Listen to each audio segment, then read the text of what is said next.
The first time I died, my review notes were still open on someone else's laptop. That was the detail I remembered most clearly when my eyes opened again. Not the white ceiling above my hospital bed, not the smell of disinfectant, not even the doctor's voice saying my scholarship appeal had been rejected and my academic misconduct record would stay permanently attached to my name. No. What I remembered was my own handwriting, photographed, copied, rearranged, and uploaded into dorm's 7BS private group chat under someone else's name. I remembered 23 girls passing because of those notes. I remembered the same 23 girls looking away when I was accused of leaking unauthorized final mock material. I remembered standing in front of the disciplinary panel while my dorm leader, Bianca, dabbed her eyes with a tissue and whispered, "I trusted her too." Then I remembered falling, my chest tight, my mother's unanswered calls filling my screen, and the sound of the group chat pinging one last time beside my hospital pillow. Bianca had written, "At least we don't need her anymore." That was the last thing I saw before everything went black. Then I woke up to the sound of someone banging on my wardrobe door. "Mara," Bianca called, sweet as spoiled milk. "Where did you put the endocrine system summary? Everyone's waiting." My eyes snapped open. I was not in a hospital. I was not 22 and expelled from the honors pathway. I was sitting upright in the lower bunk of room 7B4 with a pen stuck to my cheek, an anatomy textbook open across my blanket, and my old cracked phone vibrating beside my thigh. Morning light cut through the thin dorm curtains. The air smelled like instant coffee, cheap floral body spray, and the wet towels Bianca always pretended were not hers. On the wall above my desk, the calendar said Monday, week 13. My throat closed. The final mock exam was on Friday. The same final mock exam that had destroyed me in my first life. The same exam my whole dorm had passed because I spent 4 sleepless nights turning the entire semester into perfect review notes, then got framed for sharing restricted content after they altered my documents and claimed I had sold them. For several seconds, I did not move. I only stared at the calendar while my heart beat so violently I could feel it in my teeth. Monday, 4 days before the mock. 4 days before Bianca cried in front of the dorm committee because I had pressured everyone into using my suspiciously accurate notes. 4 days before the dean held up printed screenshots and asked why my summaries matched the exam blueprint so closely. Back then, I had tried to explain that I built my notes from lectures, past papers, textbook outcomes, and the professor's revision hints. Back then, I had been naive enough to believe truth mattered more than 23 witnesses agreeing on a lie. I had even looked at Bianca, silently begging her to tell them what really happened. She only lowered her lashes and whispered, "Mara, please don't drag us down with you." That sentence had followed me all the way into the dark. Now she was on the other side of my wardrobe door, asking for the same notes again. I slid my feet to the cold floor and stood. My knees almost gave way, but I gripped the bed frame until the room stopped tilting. My desk was exactly as it had been that morning in my first life. A tower of color-coded flashcards, 3 notebooks with tabbed edges, a half-finished diagram of pancreatic hormones, and my laptop sleeping beneath a stack of printed lecture slides. The notes Bianca wanted were inside the blue folder. I knew because I had written them between 2 and 5 in the morning while everyone else ate spicy noodles, watched dramas, and kept sending messages like, "Mara, you're the best," and "Our dorm is definitely ranking first because of you." I had smiled then. I had believed usefulness was a kind of safety. I thought if I helped everyone, no one would have reason to hurt me. That was the stupidest equation I had ever solved. Bianca knocked again, harder this time. "Mara? Don't tell me you fell asleep again. We need to print before breakfast." Her voice carried through the door into the corridor, light and cheerful, carefully pitched so anyone passing would hear how patient she was being. Bianca was always performing. Even in pajamas, she looked like she had been arranged by a committee. Glossy black hair, clear skin, delicate gold necklace, the soft expression of a girl teachers trusted without evidence. In the first life, she had built her reputation by borrowing other people's effort and returning it as leadership. She organized study groups but never studied. She collected notes but never made them. She spoke about dorm unity while privately ranking every girl by usefulness. I had been at the top of that list until I became inconvenient. I opened the wardrobe door. Bianca stood there with her phone in one hand and a mug in the other. Behind her, half the corridor had gathered in slippers and oversized hoodies. Celia from room 7B2 leaned against the wall with a packet of biscuits. Tanya was brushing her hair with one hand and scrolling with the other. Even quiet Evie, who usually apologized when someone bumped into her, hovered near the laundry basket. Their faces were expectant, impatient, almost bored. They were not asking whether I had slept. They were not asking if I needed help. They were waiting for the machine to dispense another set of clean, organized, exam-saving notes. I looked at them one by one and felt the final thread inside me snap, so quietly that no one heard it but me. "I'm not sharing notes this week," I said. At first, nobody reacted. Bianca blinked, still smiling, as if my words had arrived in a language she did not use. "What?" I said. "I'm not sharing my review notes this week." My voice sounded strange to me, calm and dry, like it belonged to an older woman standing behind my shoulder. "The final mock is on Friday. I need to focus on my own preparation." The corridor went silent. Not peaceful silent. Dangerous silent. Celia lowered her biscuit. Tanya stopped brushing mid-stroke. Bianca's smile remained, but her eyes sharpened so fast that I almost laughed. There she was, the real Bianca, surfacing through the sugar glaze. "Mara," she said slowly, "don't be silly. We always study together." "No," I said. "You always use my summaries together." A sound moved through the corridor. Someone gasped. Someone else whispered my name as if I had slapped a lecturer. Bianca's cheeks colored, but she recovered quickly. She stepped closer and lowered her voice, trying to fold me back into place privately before the audience noticed she had lost control. "Are you upset about something? Because if this is about the printer credit, I already told you I'd pay you back. You told me that 7 weeks ago." Her fingers tightened around the mug. Fine. "I'll transfer it now." "It's not about the printer credit." I looked past her at the others. "It's about the fact that no one has made their own notes since week 3 because everyone assumed I would do it. I'm not doing it this time." Celia scoffed. "Are you serious? 4 days before the final mock." "That's exactly why I'm serious." Tanya's mouth twisted. Wow. Imagine gatekeeping revision. That word nearly made me smile. Gatekeeping. In my first life, they called it generosity when I gave them everything, suspicious when I did it well, and selfish when I stopped. "The lecture slides are on Canvas," I said. "The textbook is in the library. The professor posted the learning outcomes last month. Nothing is locked." Bianca's expression softened again, but now I could see the calculation under it. She turned slightly, so the girls behind her could see her hurt face. "Mara, I know you're stressed. We're all stressed. But this dorm works because we support each other. You're not the only one under pressure." "No," I said, "but I seem to be the only one doing the work." That was the first pattern interruption. Not the dramatic kind with thunder or someone dropping a glass. Just one sentence in a dorm corridor at 7 in the morning. But it changed the temperature of the week. Bianca stared at me, and for the first time since I had known her, she did not immediately have a beautiful answer ready.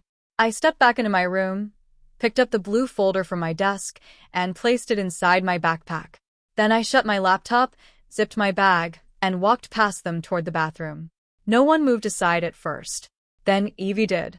She took half a step back, eyes wide, and that tiny gap was enough. I walked through it. By breakfast, the whole dorm knew. By lunch, the whole faculty residence knew. By dinner, girls from other floors were glancing at me like I had announced I was burning the library down. The rumor changed shape every hour. First, I was refusing to share because I wanted to rank first. Then I had secretly found leaked exam content and was hiding it. Then I had been warned by a professor not to distribute notes because they were too close to the mock. Bianca never said any of those things directly. She was too clever for direct lies. She only sighed in common rooms, rubbed her temples, and murmured, I just hope she knows what she's doing. If anyone fails because of this, I'll feel awful. That was how Bianca poisoned people. Not with a knife, but with perfume. You did not notice the damage until everyone around you was dizzy. In my first life, I would have defended myself immediately. I would have written long messages in the group chat explaining my feelings, apologizing for the timing, promising to share just the key parts. Then I would have stayed awake until dawn, making the notes even better because guilt was the leash they trained me with.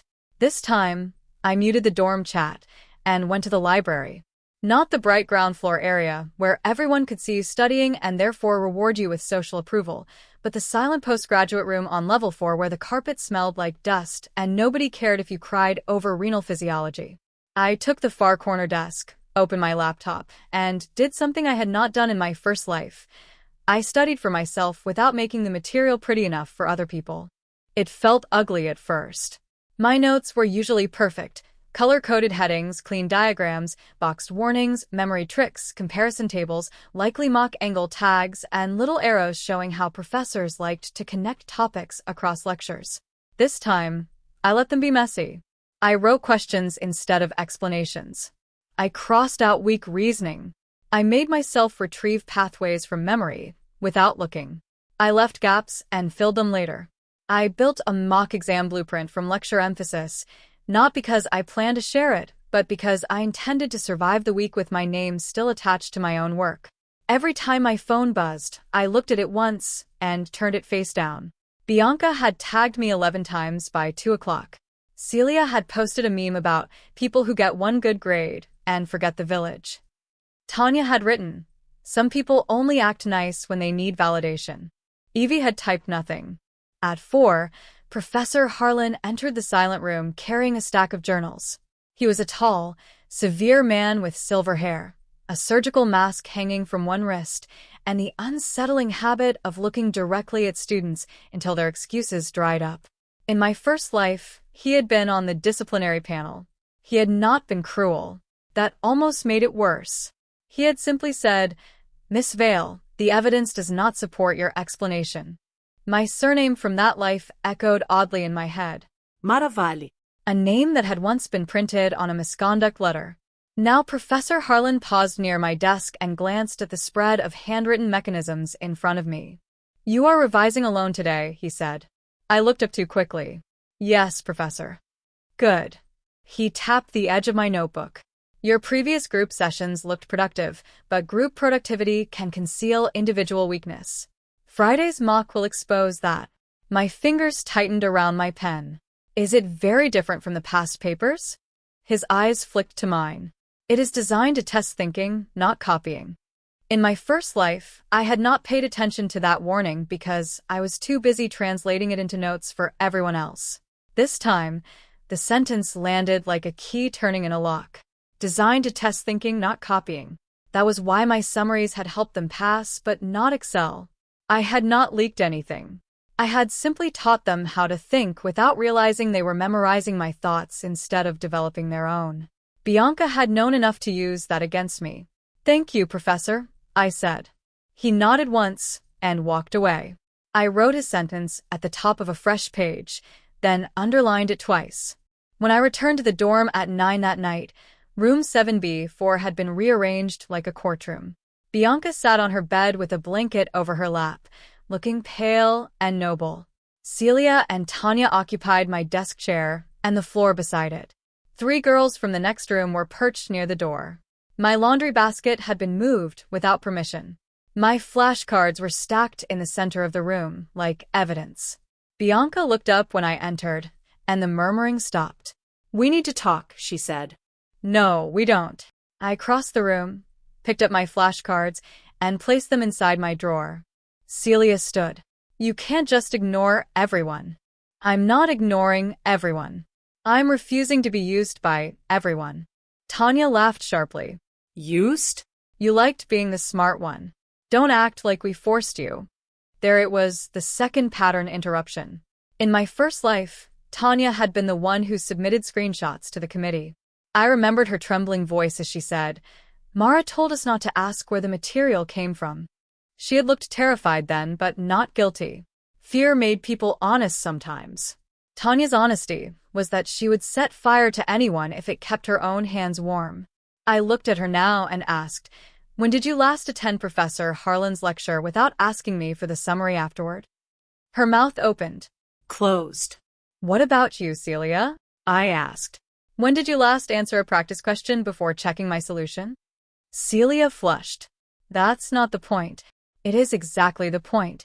Bianca lifted one hand, gentle and tragic. "Mara, stop attacking people." "I'm answering them. You're humiliating them." No. "Friday will do that if they don't study." The room went dead quiet. Bianca's eyes flashed. She hated that sentence because it removed her favorite weapon, moral fog. It made the issue simple. Study or fail. Work or don't. Ask properly or steal. She could not call simplicity cruel without revealing how much she benefited from confusion. So she changed tactics. Her lips trembled. "I didn't want to bring this up, but people are worried about your notes." My skin cooled. "Worried how?" She glanced at the others, then back at me. "They're too accurate sometimes." A memory opened beneath me like a trapdoor. Bianca in the disciplinary room, voice soft, saying, "We all wondered, but Mara got angry whenever we asked." My stomach turned, but my face stayed still. This was not beginning on Friday. It had begun here, in this room, for days earlier. The accusation was a seed. In my first life, I had watered it by panicking. This time, I let it sit in dry soil. "If you're worried," I said, "don't use them." Bianca blinked. "If you think my notes are suspicious, the responsible thing is not to ask for them. It's to make your own." Celia shifted. Tanya looked away. Bianca's trembling stopped for half a second, then restarted. "That's not what I meant. It's what you said." She stood, blanket sliding from her lap. "I said people are anxious because you suddenly won't share. It makes it look like you know something we don't." "I know many things you don't," I said. "That's what happens when I attend lectures." Someone made a choking sound near the door. I could not tell if it was a laugh or shock. Bianca's face hardened completely, and in that moment I saw the future version of her again. The girl in a white blouse crying under fluorescent lights while she buried me. She stepped closer, voice low. "Be careful, Mara. Acting superior right before a major exam is not a good look. Neither is threatening someone because they won't do your revision." "I'm not threatening you." "Then move away from my desk." She did not move for 3 seconds. I counted them. 1, 2, 3. Then Evie, still near the door, whispered, "Bianca, maybe we should just study." Everyone turned toward her. Evie immediately looked down, but the words had already entered the room. "A small thing. A crack in the glass." Bianca smiled at her, the kind of smile that promised punishment later. "Of course," she said. "We're studying. We're trying to make sure no one is left behind." I opened my drawer, took out a cheap padlock I had bought in my first life after someone borrowed my pharmacology flashcards and returned them with sauce stains, and locked the drawer in front of everyone. "Then start with yourselves." That night, they held an emergency study session in the common room without me. I heard them through the wall. At first, it sounded confident. Chairs scraping, laptops opening, Celia declaring she would just use the official objectives, Bianca saying they needed to divide the topics efficiently. I sat on my bed with noise-canceling headphones around my neck, not on my ears, listening while pretending not to. Within 20 minutes, confidence became confusion. Someone asked whether adrenal insufficiency caused hyperkalemia or hypokalemia. Someone else insisted thyroid storm and pheochromocytoma were basically the same because both have sweating. Tanya said insulin and glucagon were both anabolic depending on the situation, then got angry when Evie questioned it. Bianca kept saying, "Mara usually explains this with a table." By midnight, they were no longer studying. They were searching old messages for my previous summaries, screenshotting my diagrams from earlier weeks, and arguing over whether I had deliberately deleted files. I had not. I had simply stopped feeding the machine. On Tuesday morning, the machine bit back. My name appeared on the dorm notice board under a printed anonymous complaint. concern regarding unfair academic conduct and resource hoarding in Dorm 7B. I stood in front of it with a cup of coffee cooling in my hand while girls pretended not to stare. The complaint was written in that fake official style students use when they want gossip to look like ethics.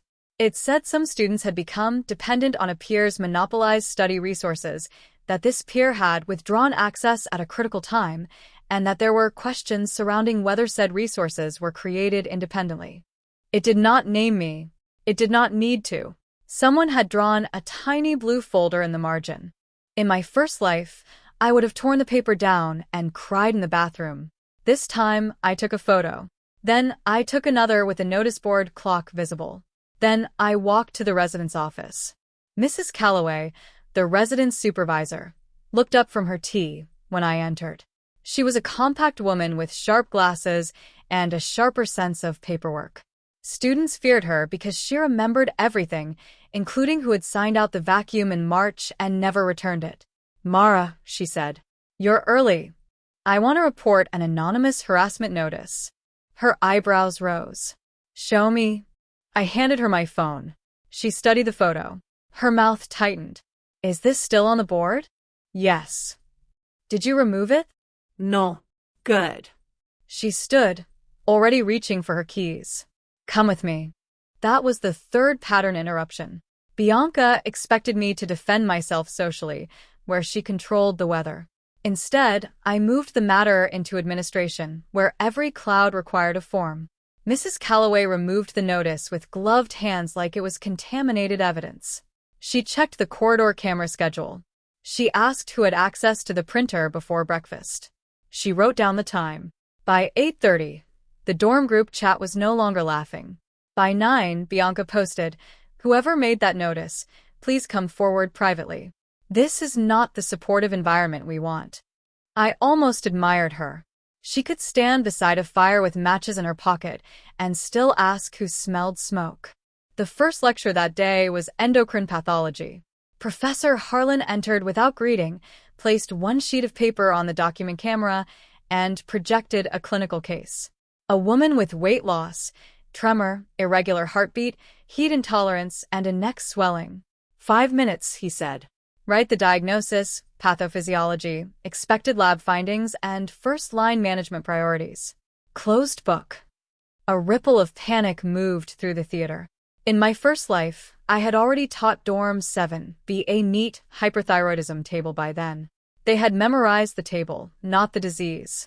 This time, I saw Celia staring at the blank page. Tanya chewed her pen. Bianca sat 3 rows ahead, perfectly still, as if stillness could become knowledge through posture. I wrote, "Graves' disease likely, autoimmune IgG stimulating TSH receptor, low TSH, high T3/T4, diffuse goiter, sympathetic symptoms, manage acute risk with beta blockade, antithyroid therapy, consider definitive options depending on context." Then I added differential notes because Harlan liked traps. Thyroid storm if febrile delirium, toxic multinodular goiter if older with nodular gland, factitious thyrotoxicosis if low thyroglobulin and no uptake. When time ended, he collected a few answers at random. He chose mine. He read the differential section aloud, expression unchanged, then said, "This is how you protect yourself from a familiar question becoming unfamiliar." I felt the theater turn toward me. I did not turn back. After lecture, Bianca intercepted me near the stairwell. She was alone this time. That meant she was either desperate or dangerous. "You're enjoying this," she said. "I'm enjoying my education." "You embarrassed everyone." Professor Harlan set the question. "You knew he would." I tilted my head. "Did I?" Her eyes narrowed. "This is what I mean. You act innocent, but somehow you always know what matters. That's called studying the course." "No," she said quietly. "That's called hiding things." For 1 second, the old fear rose so sharply, I tasted metal. Accusations do not need evidence to hurt you. They only need repetition. I saw the disciplinary panel again. I saw my mother sitting outside, hands folded around a prayer card, unable to understand how a girl who never cheated at card games could be accused of academic fraud. I saw Bianca's tissue. Then the fear passed, leaving something cleaner behind. Say that in writing, I said. Bianca blinked. What? If you think I'm hiding unauthorized material, send your concern to Professor Harlan and copy me in. Use specific evidence. Her lips parted. Or stop implying it. She stepped back as if I had pushed her. You've changed. Yes, I said. That's the first correct thing you've said all week. The thing about refusing to be useful is that people who depended on your usefulness first call you selfish, then unstable, then suspicious. By Tuesday afternoon, I had become all three. In the cafeteria, girls at the next table lowered their voices when I sat down. In the bathroom, 2 first-years stopped talking when I walked in. Someone slid a photocopied page under my door with only one sentence written across it. A real friend does not let others fail. I taped it above my desk like a motivational quote. Then I wrote beneath it, a real student studies. Evie saw it when she came in to borrow a charger and covered her mouth, trying not to smile. She was the only one who still entered my side of the room without acting like I carried a disease. Evie slept in the bunk above mine, though she spent so much time avoiding conflict that people forgot she was there. In my first life, she had not spoken against me at the panel, but she had not defended me either. I had hated her for that when everything collapsed. Later, in the final weeks before my death, I found out she had tried to submit a statement saying Bianca had pressured everyone, but Tanya told her the dorm would make her life impossible if she did. The statement never reached the committee. Fear had swallowed it. This time, Evie stood near my desk, twisting the charger cord around her fingers. "Can I ask you something?" she said. "You can ask. I might not answer." "That's fair." She glanced at the door. "Are you really not sharing anything?" "Correct." "Not even if someone asks nicely?" I looked at her. Evie's face was pale, but not entitled. That distinction mattered. "Are you asking for my notes or for help understanding something?" She swallowed. "Understanding. I try to make my own table for adrenal disorders, and I think I made it worse." I should have said no. The cleanest revenge would have been total refusal. Let the whole dorm burn.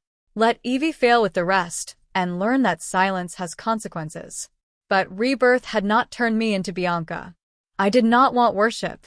I wanted boundaries. There was a difference between refusing to be exploited and refusing to be human. "Bring your table," I said. "I'll ask you questions. I won't give you my notes." Her shoulders dropped with relief. "That's more than enough." We studied for 40 minutes. Not in secret, not dramatically, not with whispered alliances. Evie sat on the floor with her messy table, and I made her explain each disorder aloud. Addison's, Cushing's, Conn's, pheochromocytoma, congenital adrenal hyperplasia. Every time she looked at me for confirmation too quickly, I looked back and waited. At first, she hated the silence. Then she began filling it herself. By the end, her table was still uglier than mine would have been, but it was hers. When she finally understood why primary adrenal insufficiency caused high ACTH and hyperpigmentation, she actually laughed. "I thought I was stupid," she said. "You are outsourcing the part where your brain struggles," I said. "That part is necessary." She nodded slowly. Then she looked toward the door. "They're going to hate that you helped me." "I didn't help you cheat. I helped you think." "That won't matter to them." "I know." The next morning, Wednesday, my laptop disappeared. I noticed at 6:12 a.m. because I woke before my alarm with the old life habit of checking whether my documents were safe. My desk was too clean. The space beneath my lecture slides was empty. For one breath, my body forgot this was a new life and reacted as if the old punishment had already arrived. My hands went numb. My ears filled with a rushing sound. Then I saw the thin smear of silver glitter on the desk edge and became calm. Bianca used glitter hand cream. She had once told us it was imported and subtle. Nothing about Bianca was subtle, if you knew where to look. I did not scream. I did not wake the room. I picked up my phone, photographed the desk, the glitter smear, and the charger still plugged into the wall. Then I opened the tracking app one had installed Monday night. In my first life, my laptop had accidentally been borrowed the night before the mock. It returned by morning, but several documents had been copied and renamed. I had not realized until the panel showed me screenshots. This time, I had prepared. The tracker placed my laptop in the old music practice room on level 2. I walked there in slippers and a hoodie, phone recording in my pocket. The corridor was empty except for a cleaning cart near the lift. The practice room door was not fully closed. Through the gap, I heard Celia whisper, hurry up," and Tanya snap, "I don't know her password." Bianca's voice followed, lower and colder than she ever used in public. Try her birthday. Or her mother's. People like Mara always use something sentimental. I pushed the door open. 3 faces turned toward me. My laptop sat on the piano bench.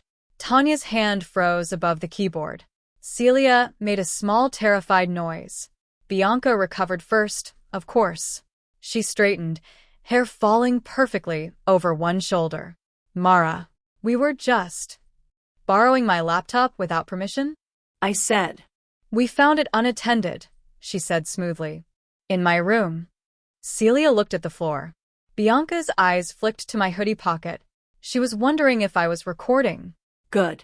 Wondering would do more work than certainty. Your door was open, she said. We thought maybe you left it in the common area, and someone put it back. We were going to return it. My door was closed. My laptop was under my lecture slides. Tanya was trying passwords. Tanya stood so fast the bench screeched, because we thought it was Celia's at first. My laptop has a sticker with my name on it. Celia whispered. Bianca said, then stopped. Bianca turned her head very slowly. Celia. The warning in her voice was so sharp that even Tanya flinched. I walked across the room, picked up my laptop, and checked the login screen. 3 failed attempts. I photographed it. Bianca laughed softly. Are you documenting this like a crime scene? Yes. Her smile thinned. You're being ridiculous. You stole my laptop 4 days before the mock after publicly questioning my academic integrity. We didn't steal anything. It was a misunderstanding. Then you'll have no problem explaining it to Mrs. Calloway. Celia began crying before we reached the residence office. Tanya kept saying, this is insane, as if repetition could turn consequences into weather. Bianca said nothing. She walked beside us with her chin up, already building her next version of events. When Mrs. Calloway opened her office door and saw all 4 of us, her expression did not change, but I saw her eyes land on my laptop, then on Bianca's glittering hands. Paperwork had found its queen. The meeting lasted 47 minutes. Bianca tried concern first. She said they were worried about me isolating myself and wanted to check whether I had slept. Mrs. Calloway asked why that required removing my laptop from my room. Bianca shifted to confusion. She said Celia thought the laptop was communal because I often used it during group study. Mrs. Calloway asked why Tanya had attempted passwords. Bianca shifted to hurt. She said my sudden hostility had created misunderstandings. Mrs. Calloway asked whether hostility disabled reading comprehension of property labels. That was the first time I nearly smiled. Then Mrs. Calloway asked me to play my recording. Bianca went still. I placed my phone on the desk and played the audio. Tanya's whisper filled the room. I don't know her password. Then Bianca's voice. Try her birthday. Or her mother's.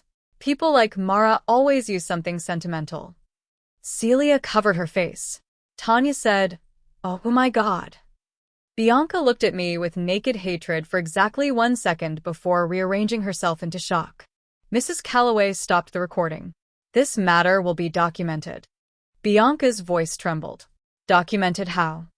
As unauthorized removal of another student's property, attempted access to a personal device, and potential academic misconduct concerns given the timing.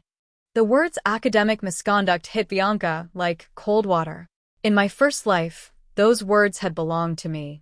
They had followed me into interviews, scholarship appeals, and my mother's worried silence. Hearing them aimed correctly did not feel triumphant. It felt like balance. Bianca leaned forward. Mrs. Calloway, please. If this goes on record before Friday, It could affect our ability to sit the mock. Then perhaps, Mrs. Calloway said, you should have studied instead of stealing a laptop. No one spoke. By Wednesday afternoon, the dorm had split into factions. Not moral factions. Survival factions. Celia cried publicly and said Bianca had pressured her. Tanya insisted everyone was overreacting because no files were actually accessed. Bianca stayed in her room for 3 hours, then emerged in a white cardigan with red eyes, looking like a wronged saint painted by someone who hated accountability. She posted in the group chat, I take responsibility for trying to protect the dorm from uncertainty. My methods may have been misunderstood, but my intention was never harmful. Under it, she added a heart. I replied for the first time all week. Trying passwords on someone's laptop is not protection. The chat exploded. Celia sent, I'm sorry, Mar. Tanya sent, you're twisting everything. Someone from room 7B1 asked, wait, did they actually take your laptop? Another girl wrote, can we focus on the mock? Some of us are panicking. Bianca did not reply. She did not need to. Her silence became a stage where everyone projected what suited them. But the balance had shifted. Before, I was selfish for withholding notes. Now, they had to explain why their need for notes led them to a locked practice room at dawn. That evening, Professor Harlan posted a final announcement. The mock examination will proceed as scheduled. Students are reminded that the purpose of the mock is diagnostic. Attempts to obtain, distribute, or rely upon unauthorized materials will be referred immediately. The announcement was only 4 sentences, but it landed in Dorm 7B like a brick through glass. Diagnostic meant the mock did not count toward the official grade, but it determined access to the final intensive workshop, recommendation letters, and scholarship interview eligibility. In our program, failing the mock did not destroy you on paper. It destroyed the version of you that professors believed in. Bianca needed that belief. Her entire academic identity was built on being polished enough that no one checked the foundation. The dorm common room became a disaster zone. Highlighters rolled under couches. Empty energy drink cans lined the windowsill. Someone cried over renal compensation. Someone else shouted that all hormones sound the same. I sat at the far table with Evie, both of us working through practice cases. We did not whisper. We did not hide. When she got stuck, I asked, what is the first abnormal variable? Or which feedback loop is broken? Or what would you expect the lab value to do if the gland itself failed? It was slower than giving her my notes. It was also better. Across the room, Bianca watched us over the top of her laptop. Her face was blank, but her pen had stopped moving. At 10, she approached. Conversations faded as she crossed the common room. I did not look up until her shadow fell across my page. Can we speak privately? She asked. No. Her fingers tightened around her notebook. Mara, you've had many private chances this week.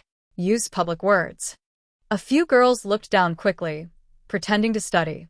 Bianca inhaled, then smiled sadly. Fine. Publicly, then. I'm sorry for the misunderstanding with your laptop. Which part was the misunderstanding? Her jaw flexed. I'm trying to apologize. No. You're trying to reduce the number of witnesses who understand what happened. The room went so quiet I could hear the vending machine hum. Bianca's eyes shone. Why are you doing this to me? That sentence. Perfectly chosen. Not. Why did I do this to you? Not. How do I fix what I did? She made herself the object, then the victim, then the center. In my first life, I would have rushed to comfort her because her tears made everyone look at me like I was holding a weapon.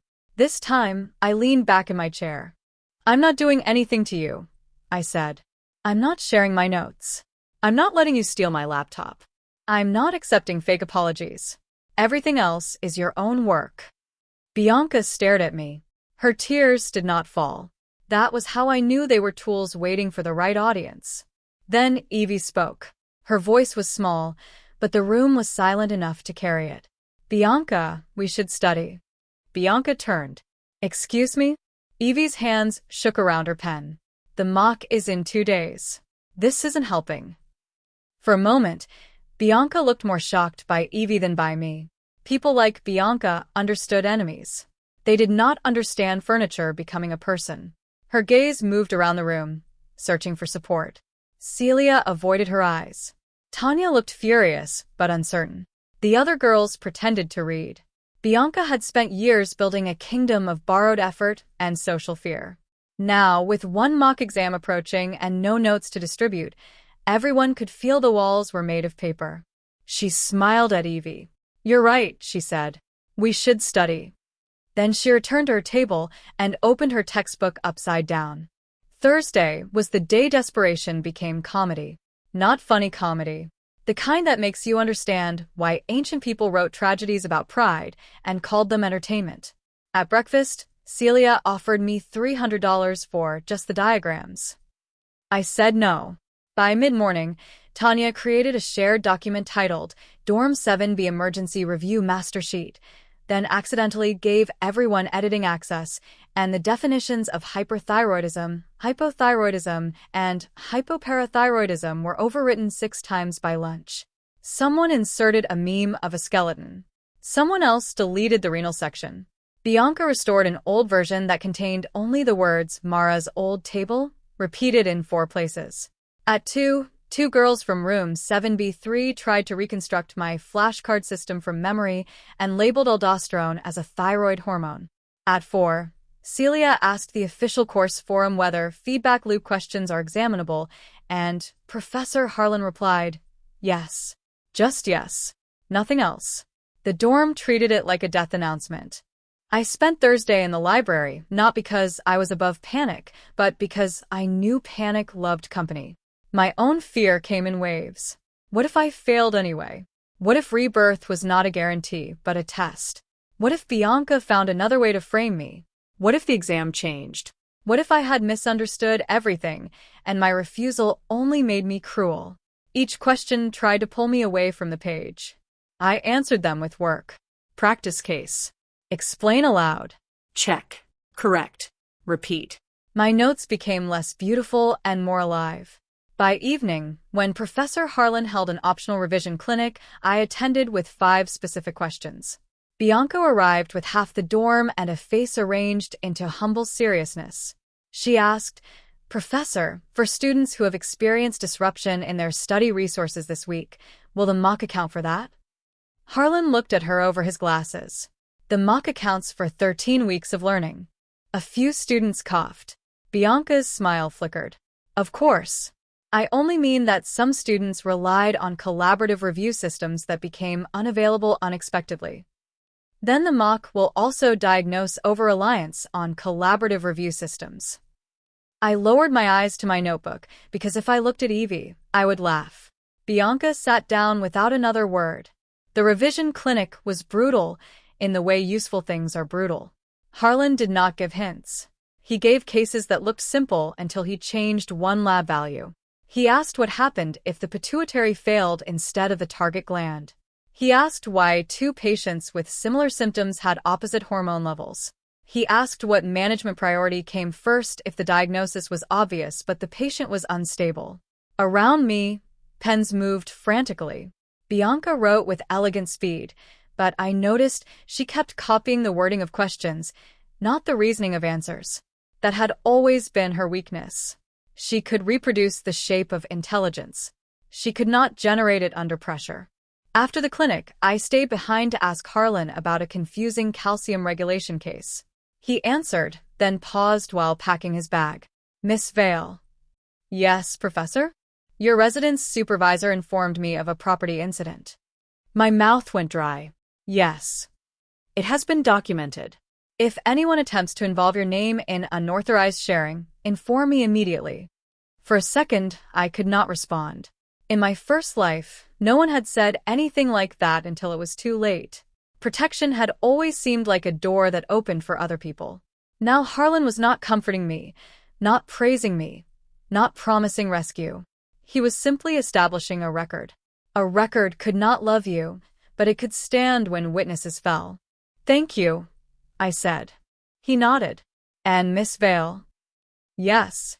Do not let other students convince you that boundaries are misconduct." I walked back to the dorm under a sky the color of wet slate, holding that sentence like a warm cup between both hands. Mock day arrived with rain. Heavy rain, the kind that turned the campus paths silver and made everyone enter the exam hall damp, irritated, and smelling faintly of umbrellas. I woke at 5 without needing an alarm. For a moment, I lay still in the dark and listened to the dorm breathing. Above me, Evie whispered formulas to herself. Across the room, Bianca's bed was empty. She had gone to the common room sometime before dawn, probably to be seen studying heroically. I dressed quietly, braided my hair, ate 2 boiled eggs and half a banana because nerves hated empty stomachs, and checked my bag 3 times. Student ID, pens, clear water bottle, approved calculator. Nothing else. No luose papers. No flashcards. No notes someone could slip into my things. In my first life, Tanya had claimed I brought folded summaries into the hall. This time, my bag was so clean it looked staged because it was. At 7, Evie climbed down from her bunk, pale but steady. "I think I'm going to throw up," she said. "Do it before the exam, not during." She stared at me, then laughed once, surprised. That was horrible. It was practical. Bianca entered while Evie was tying her shoes. She looked flawless. White blouse, navy skirt, hair clipped back, skin glowing in that expensive way that made exhaustion look like discipline. But her eyes were wrong. Too bright. Too fixed. She looked at my clear pencil case and smiled. Traveling light? Yes. No last-minute miracles? I zipped my bag. Only preparation. Her smile widened. We'll see. The exam hall was arranged in long rows with 2 empty seats between each student. Professor Harlan stood at the front beside 2 invigilators and a stack of sealed papers. The rain hammered the high windows. The room smelled like wet coats and adrenaline. I found my assigned seat in row D. Bianca was 3 rows ahead and 2 columns left. Celia sat near the aisle, bouncing one knee. Tanya was behind me somewhere. I could feel her anger like a heater at my back. Evie sat across the room, hands folded, lips moving silently through feedback loops. Before distributing papers, Harlan spoke. This mock examination is diagnostic. It is not a memory contest. Read carefully. Think physiologically. If you do not know an answer immediately, identify what the question is truly testing. You may begin when instructed. The papers landed face down. My pulse slowed. That was new. In my first life, I had entered the mock exhausted, resentful, and terrified of disappointing everyone. I had spent the night before answering Bianca's messages instead of sleeping. My own score had been high but not exceptional, and that had made the accusation easier. How did so many students perform similarly? This time, I was not carrying 23 girls on my back. I was carrying 1 pen. Begin. I turned the paper over. The first question was not on my predicted list. My heart kicked. A patient with fatigue, abdominal pain, low blood pressure, hyponatremia, hyperkalemia, and increased skin pigmentation. But the question did not ask for the diagnosis. It asked which part of the endocrine axis was failing and why the pigmentation occurred. Addison's disease. Primary adrenal insufficiency. High ACTH from reduced cortisol feedback. ACTH derived from POMC, associated melanocyte stimulating activity. I wrote calmly. The second question looked like diabetes, but tested osmotic diuresis and electrolyte shifts. The third looked like thyroid storm, but included a medication history pointing to a amiodarone-induced thyrotoxicosis. Harlan was doing exactly what he had promised. Familiar doors, unfamiliar locks. By question 12, I heard the first sniffle. By question 18, someone dropped a pen and did not pick it up for several seconds. By the short answer section, the room had changed. The students who had studied by thinking leaned forward. The students who had studied by collecting leaned back as if distance might soften the page. Bianca turned her exam paper over twice, searching for a question that looked like my old tables. There were none. Not because my notes had been wrong, but because notes are maps. They are not legs. You still have to walk. Halfway through, I reached a case about calcium, albumin, and seizure risk. For one dizzy moment, memory overlapped with the past. In my first life, I had explained corrected calcium to the dorm at midnight while Bianca painted her nails. Tanya had said, "Too detailed. Just tell us what to memorize." On the mock, several girls wrote that low albumin caused low ionized calcium and therefore seizures. My notes had clearly warned against that. They copied the conclusion without understanding the condition. This time, I wrote, "Low albumin lowers total calcium. Ionized may remain normal. Symptoms depend on ionized calcium. Check corrected calcium and clinical context." Then I moved on. When Harlan called 10 minutes remaining, the room made a sound I will never forget. Not a groan exactly. A collective internal collapse escaping through teeth. I reviewed my answers, corrected one careless lab value, and placed my pen down with 30 seconds left. Bianca was still writing when time ended. The invigilator had to stand beside her desk before she stopped. Her face, when she looked up, was not tearful or angry. It was blank with disbelief. For the first time in her life, perhaps, Bianca had encountered a locked door that did not open because she smiled at it. Results were released that evening. They should not have been. Usually, Harlan took 2 days. But diagnostic exams were machine scanned for multiple choice and quickly marked for short answers by teaching assistants. At 6:03 p.m., the portal crashed because too many students logged in at once. At 6:11, it loaded. I sat at my desk, door closed, Evie on the floor beside me because she did not want to check alone. My hands were steady until I clicked. Then they shook. Mara vale, 91%. For a moment, I saw nothing else. Not the percentile. Not the feedback. Just the number. 91. Higher than my first life. High enough for the intensive workshop.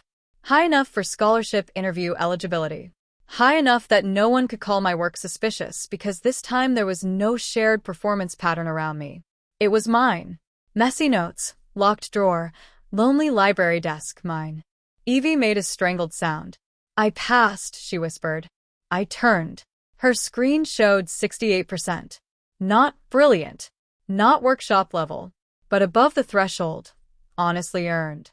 Her eyes filled with tears. "I passed." "You passed." I actually understood some of it. That tends to help. She laughed and cried at the same time, then covered her face. I let her have the moment. Across the hall, someone screamed. Not happy screamed. A chair crashed. Doors opened. The dorm woke into disaster. Celia had scored 42%. Tanya 39%. 2 girls from room 7B3 had scored in the 30s. A first year, who had been attending our review sessions for extra preparation, scored 28%. Bianca's score did not appear in the group chat at first, which told me everything. People who rank well post vague inspirational quotes. People who barely pass post humble gratitude. People who fail disappear. But the dorm was too panicked to respect privacy. Celia, sobbing, wrote, "Bianca, what did you get?" Tanya wrote, "Everyone say scores, so we know if scaling will help." Bianca did not answer. Then someone from the student portal committee leaked the ranking screenshot into a private chat that became public within 3 minutes. Bianca Lorne, 31%. For 10 seconds, the whole dorm seemed to hold its breath. Then chaos. Celia began crying loudly enough that Mrs. Calloway came upstairs. Tanya shouted that the exam was unfair. Someone accused Harlan of testing content not taught, which was immediately disproven when another student posted lecture slide numbers beside the questions. 2 girls called their parents. One locked herself in the bathroom. The common room filled with damp tissues, open laptops, and the sour smell of energy drinks abandoned mid-panic. The final mock had done exactly what it was designed to do. It diagnosed over-reliance. It diagnosed entitlement. It diagnosed the difference between borrowing a map and learning the road.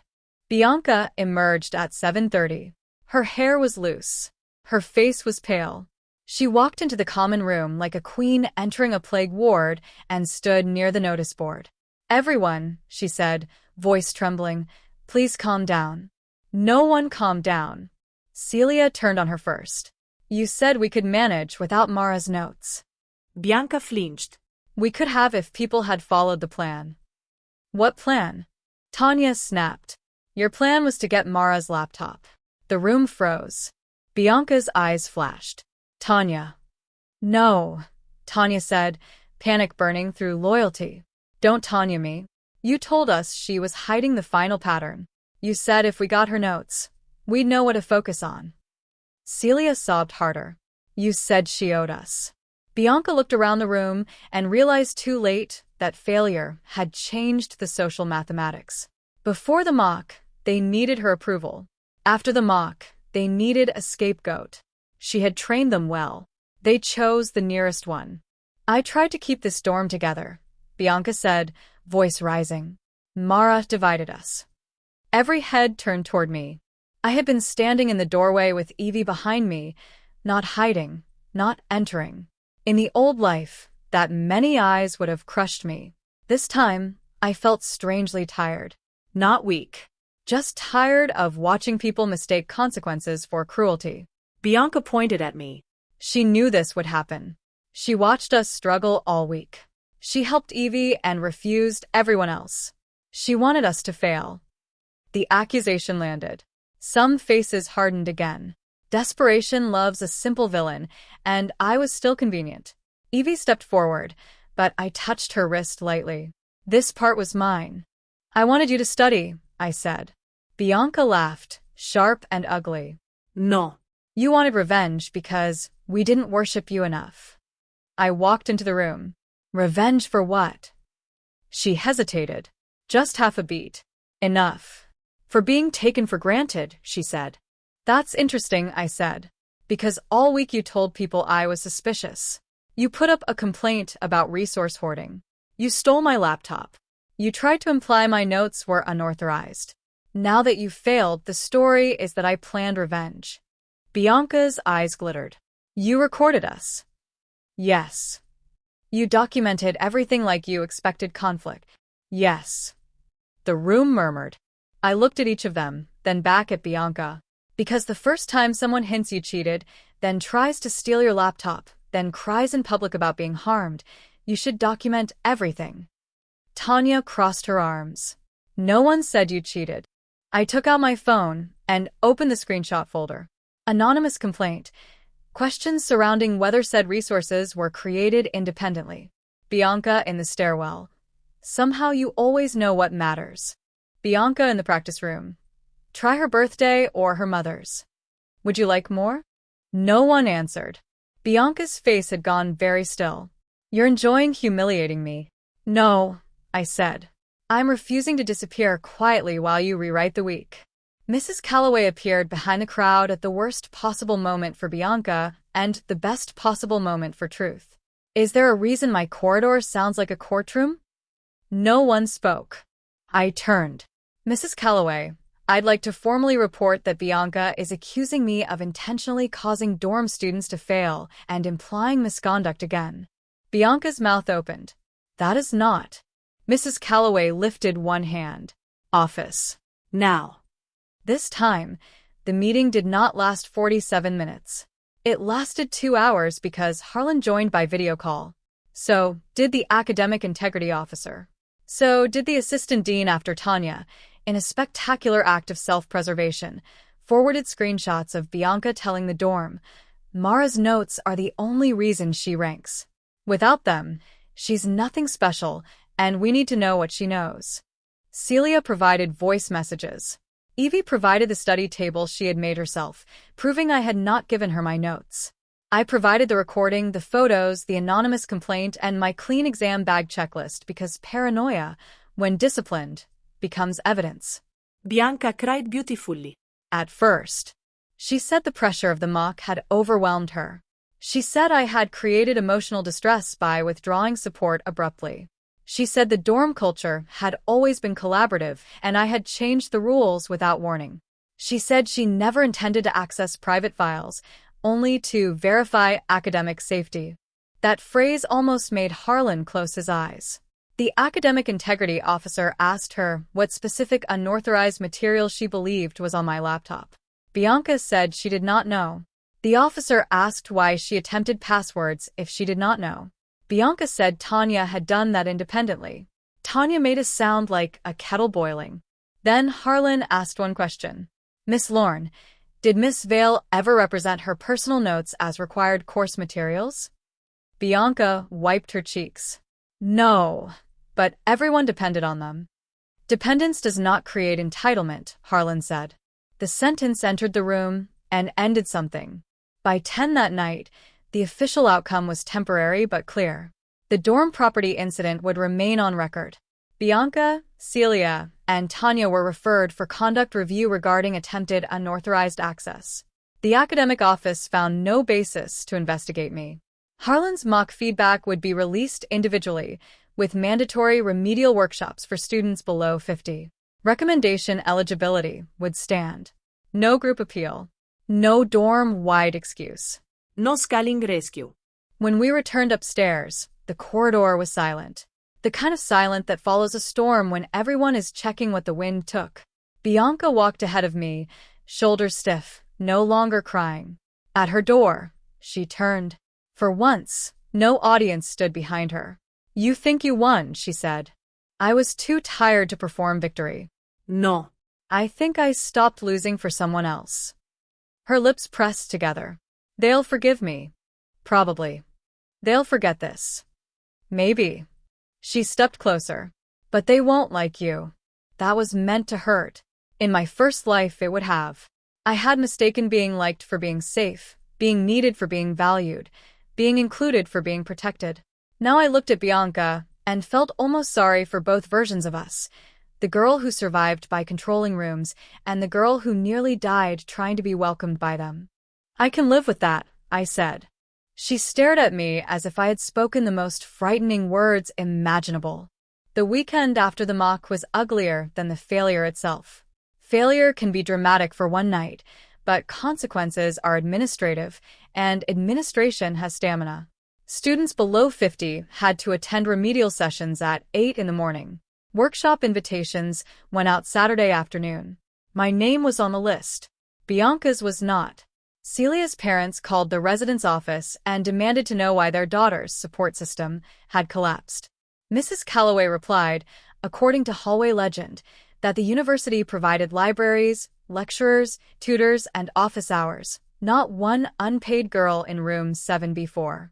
Tanya tried to start a petition against the mock and got 12 signatures, 8 of which were from students who had passed but enjoyed drama. Harlan responded by posting a 20-page feedback document mapping every question to lecture objectives. The petition died of evidence exposure.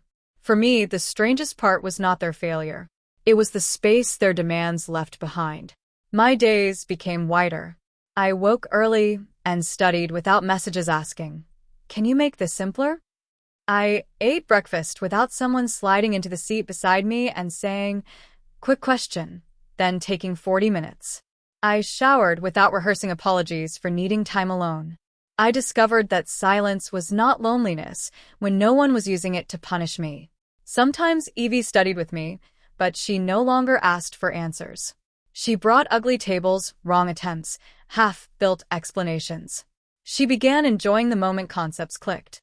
She still feared conflict, but she had started answering questions in tutorials, voice shaking and correct. On Sunday evening, she found me in the laundry room folding towels. "Celia wants to apologize," she said. I did not look up. To reduce her conduct penalty or because she is sorry? Evie winced. Both, probably. At least that's honest. She's outside. I placed a towel into my basket. Of course she is. Celia entered with red eyes and no makeup, which for her was practically a confession. She held her phone in both hands. "Mara," she said, "I'm sorry." I waited. She swallowed.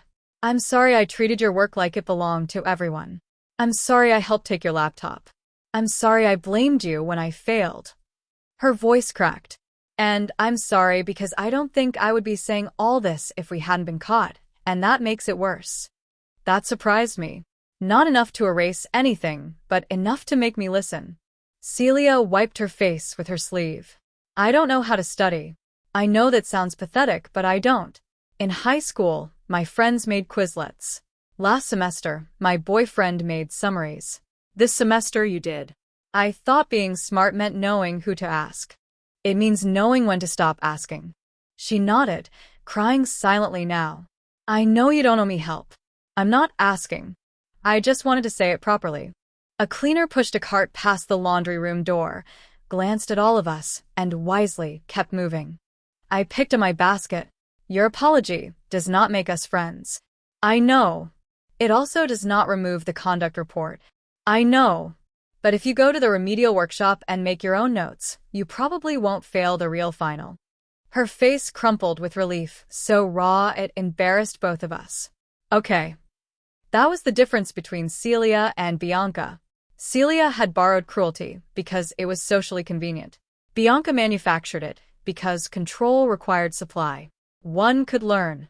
The other could only rebrand. On Monday, the intensive workshop began. It was held in Seminar Room 3, the one with glass walls facing the courtyard, so everyone passing could see who had qualified. That detail mattered more than anyone admitted. Academia pretends not to have theater, but every door has an audience if the stakes are high enough. I sat near the front, not hiding. Evie did not qualify, but she gave me a thumbs up through the glass on her way to remedial. I smiled despite myself. Harlan began with a case so difficult the room collectively forgot to posture. For 3 hours, we worked through endocrine emergencies, renal compensation, metabolic derangements, and clinical reasoning under pressure. It was the kind of session I had once dreamed of attending but nearly lost because I was busy dragging other people toward thresholds they did not respect. At the break, a student from another dorm sat beside me. Her name was Priya, and she had ranked second in the mock. You're Mara, right? She asked. Yes. I saw your calcium answer in the anonymized feedback. It was good. Thanks. She opened a container of cut fruit. Do you want to review cases together sometime? Not note sharing. Actual review. We each bring questions. For a second, I did not know how to answer. Healthy collaboration sounded suspicious when you had only known extraction. Yes, I said finally. That would be good. And it was. That was the part Bianca would never understand. I had not stopped sharing because I wanted to sit alone on a throne of notebooks. I stopped sharing because what we had was never sharing. It was a one-way drain decorated as sisterhood. With Priya, review felt different. She challenged my assumptions. I caught her mistakes. She brought diagrams better than mine in some areas and terrible acronyms in others. Neither of us collapsed when corrected. Neither of us turned help into debt. By the end of the week, I understood more than I had before, not because I gave less, but because I finally studied with people who gave back. Bianca did not disappear. People like Bianca rarely disappear. They adapt. She began attending remedial sessions in simple sweaters, hair tied low, face bare, performing humility with the same precision she once performed excellence.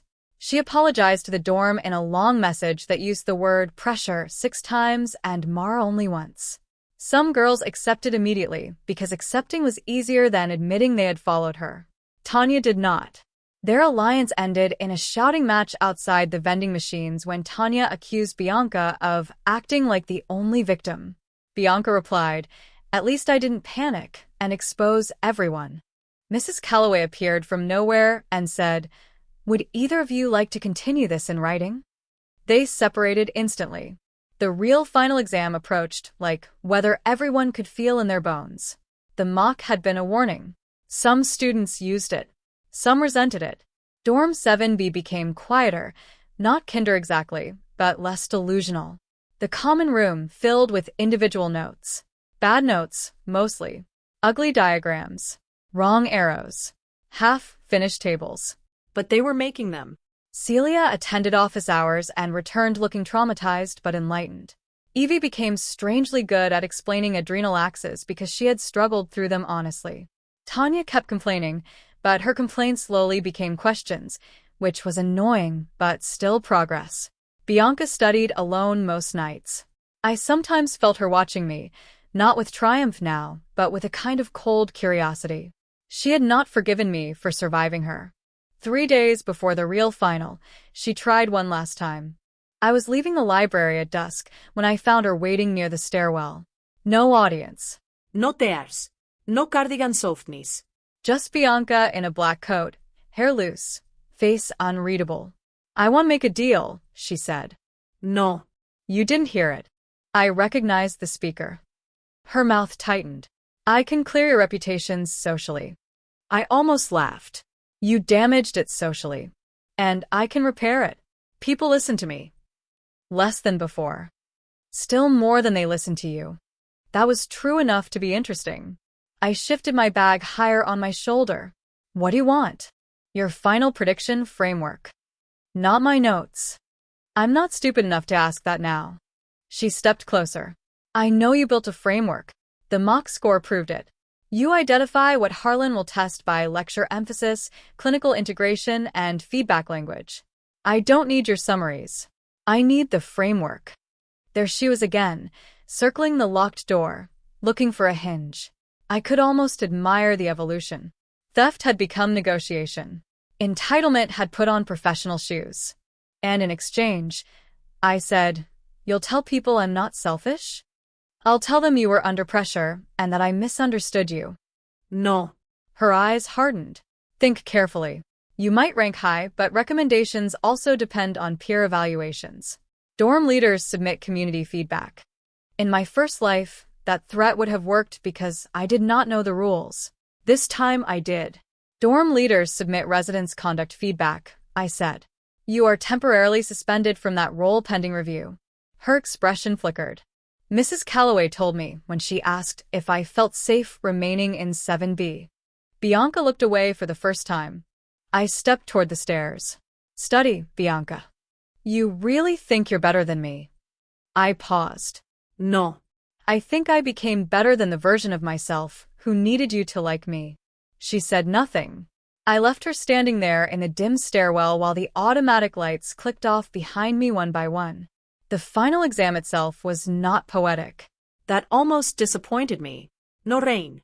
No dramatic announcement. No collective collapse. Just a bright morning, a room full of exhausted students, and a paper that cared nothing for dorm politics. It was harder than the mock but fairer than fear. I wrote until my hand cramped. I caught 2 traps because Priya had argued with me about them. I answered one emergency management question because Evie's ugly adrenal table had forced me to explain crisis priorities out loud. I smiled once during the exam, not because it was easy, but because the knowledge in my head had arrived there through my own struggle and honest collaboration. No one could steal that by copying a file. No one could frame it by screenshotting a table. It was inside me now. When the exam ended, students spilled into the courtyard dazed and sun-blind. Some cried. Some laughed. Some immediately began comparing answers, which is a form of self-harm universities should ban. I walked past them and sat under the jacaranda tree near the old science building. Purple flowers had fallen across the bench, like confetti from a celebration no one had scheduled. I called my mother. She answered on the second ring. Mara, is it done? It's done. How do you feel? I looked at the campus, at students moving in little clusters, at Bianca standing alone near the steps, while Celia spoke to Evie a few meters away. Light, I said. I feel light. My mother exhaled. In my first life, by this point, she had already begun worrying about lawyers and appeals, and whether my scholarship would vanish. This time she only said, "Then eat something. Light people still need lunch." I laughed so hard a passing student stared. Final results came out 2 weeks later. I ranked first. Not first in the dorm. Not first among the students who qualified for the workshop. First in the cohort. For a full minute, I sat in front of the portal and did not move. The number seemed unreal, almost too clean. 94. Rank 1. Recommendation. High distinction. Scholarship interview. Confirmed. I expected triumph to hit like lightning. Instead, I felt quiet. The kind of quiet that comes after a fever breaks. I had spent so long imagining victory as the moment everyone who hurt me fell to their knees.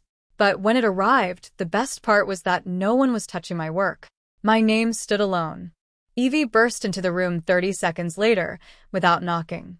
I got 76, she shouted, then remembered walls existed and clapped both hands over her mouth. Sorry. I got 76. I stood and hugged her before either of us could become awkward about it. She froze, then hugged me back. You did that, I said. We did some of it. No, I said, pulling back. You did it. I asked annoying questions. She cried anyway. Celia passed with 62. She sent me a message that said, I know I don't deserve a reply, but I passed because I stopped copying. Thank you for telling me the truth when I hated you for it. I did not reply immediately. Later I sent, keep making your own notes. That was enough. Tanya scraped through with 51 and announced loudly that the exam was basically luck. Nobody argued. Some victories are too small to contest. Bianca failed. Not by much. 47. Close enough to hurt more than 31. Close enough that one correct reasoning chain could have saved her. Close enough that she could replay every hour she spent plotting instead of studying and know exactly where the marks went. The failure meant she lost eligibility for the recommendation cycle. It did not end her degree. It did not destroy her life. It simply removed the mask of inevitability. She was no longer the obvious future scholarship recipient, the obvious dorm leader, the obvious girl professors praised because she looked like success from a distance. She became a student who had failed an exam and tried to steal a laptop in the same month. A very different resume. The conduct review concluded the following week. Bianca received a formal residence warning, removal from dorm leadership, mandatory ethics training, and a note on her internal conduct file. Celia and Tanya received lesser warnings because they cooperated and admitted their roles. I received an email confirming that no academic integrity concern had been found regarding my materials, conduct, or exam performance. I printed that email, not because I needed it for anyone else, but because some wounds require paper proof that the knife missed this time. On the last night before winter break, Dorm 7B held a cleaning inspection. Everyone packed boxes, stripped beds, threw away dead highlighters, and expired instant noodles. The corridors smelled like dust and disinfectant. I was clearing my desk when Bianca appeared in the doorway. She looked different, not ruined. Bianca would never allow ruin to show without using it, but quieter, less polished around the edges. I'm transferring rooms next semester, she said. I heard. Of course you did. She looked at my locked drawer. Do you still hate me? I considered lying. It would have been socially smoother. Sometimes. Her mouth curved, not quite a smile. Honest. You ask. She stepped into the room, but did not come near my desk. That restraint was new. I used to think you were weak, she said, because you always said yes. I was weak. No, she said, surprising me. You are useful. I confused the two. I closed my notebook. So did I. For a while, neither of us spoke. Outside, Celia laughed at something Evie said. The sound floated through the doorway, ordinary and strange. Bianca looked at me. When did you decide to stop? The truth rose to my tongue. After I died. After you buried me, with my own notes. After I woke up with your fist on my wardrobe door and realized God, fate, or whatever runs this cruel universe had given me 4 days to become someone you could not use. But I could not say that. Some truths are too large for the rooms that create them. So I said, when I realize sharing with people who punish you for stopping isn't kindness, it's surrender. She absorbed that. Maybe she understood. Maybe she only stored it away to use later in a prettier sentence. Bianca's future was no longer my responsibility. At the door, she paused. For what it's worth, your notes were good. I laughed once, softly. I know. She left. After she was gone, I unlocked my drawer and took out the blue folder. The original endocrine summary was still inside, untouched since Monday of that reborn week. The pages were neat, beautiful, dangerous in the wrong hands. I flipped through them slowly. They were not evil. My work had never been the problem. The problem was believing that giving everything away would make people treasure the giver. I placed the folder on my desk, opened my laptop, and created a new document titled, How to Build Your Own Review System. Not notes. Not answers. A method. How to read learning outcomes. How to identify patterns in lectures. How to test yourself before looking. How to turn confusion into questions. How to study with people without becoming their unpaid engine. I uploaded it publicly to the course forum under my own name. Within an hour, students from other dorms began commenting. Priya wrote, "This is excellent." Evie wrote, "The ugly table stage is painful but real." Celia wrote, "Wish I had learned this earlier." Tanya reacted with a thumbs up and then deleted it, which was the closest thing to growth I expected from her that month. Professor Harlan pinned the post the next morning with one sentence, "This is a useful framework for independent study." I stared at the pinned post for a long time. In my first life, my notes had traveled through secret chats, stripped of my name, turned into evidence against me. In this life, my work stood in the open, credited, bounded, impossible to twist into hidden misconduct because it did not give answers. It taught process. Anyone could use it. No one could own me through it. That was the ending Bianca never saw coming. I did not stop sharing because I hated them. I stopped sharing because I finally understood what sharing was supposed to mean. It was not bleeding into cups held by people who complained you did not bleed faster. It was not building ladders for people who kicked your hands when you climbed after them. It was not silence, guilt, or stolen passwords at dawn. Real sharing had a spine. It had consent. It had credit. It had the right to stop. Years later, when people asked how I ranked first after nearly burning every bridge in Dorm 7B, I never told them about Rebirth. I told them the truth small enough to be believed. I stopped confusing being needed with being respected. I stopped turning my survival into a group resource. I stopped handing my work to people who only called it suspicious after it saved them.